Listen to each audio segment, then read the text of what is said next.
میدیا نەکتەنها لە وڵاتی ئەمە بەڵکو لە وڵاتانی گیانیش گەیشتوتە ڕادەیە کە هەڵاتن لێ نییە هەر جۆرە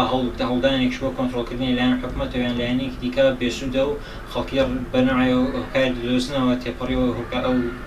ڕێگرتنە بن بۆیە تەنها ڕێگە کۆنتڕۆلکردنی سۆشیۆل میدیاوەیە خۆمان کۆنتڕۆلکردن دایک بۆ کۆنتڕۆلی مناڵەکانیان بکەن چونکە بێجگە لەوە هیچ هۆکارێکی ترمان نییە کۆنتڕۆل بکەین. بەکارهێنانی سۆشیال میدیا بە شێوەیەکی باژیاخرا دەبێتە سەر ئاستی ڕۆشنبیری و تێگەیشتنی کۆمەڵگەکەت لەو وارەدا. ڕاستی لە کوردستان زیاتر تەشیری پێکرێت بەداخەوانە وەکو لەوەی کە وەکو لێک نزیکردنەوەیەک یاخود وەکو باشترکردنی پەیوەندیەکان بەکاربێت و تەشیر وەکو تەشیر زیادە بەکارێ ئەگەر کەسێک شتێک بنووسێت شتێک پۆستکە یان شەیرکە لە فێسبووکە ڕاستی لەوانەیە ئەوانەی کە کۆمنت و کە دیزلایکی بۆ بچێت ئەوە لە هەر بابەتێ بێ ئەگەر ڕایەکی جیازی بێ لەگەڵ بەرامبەرەکە ئەوەنە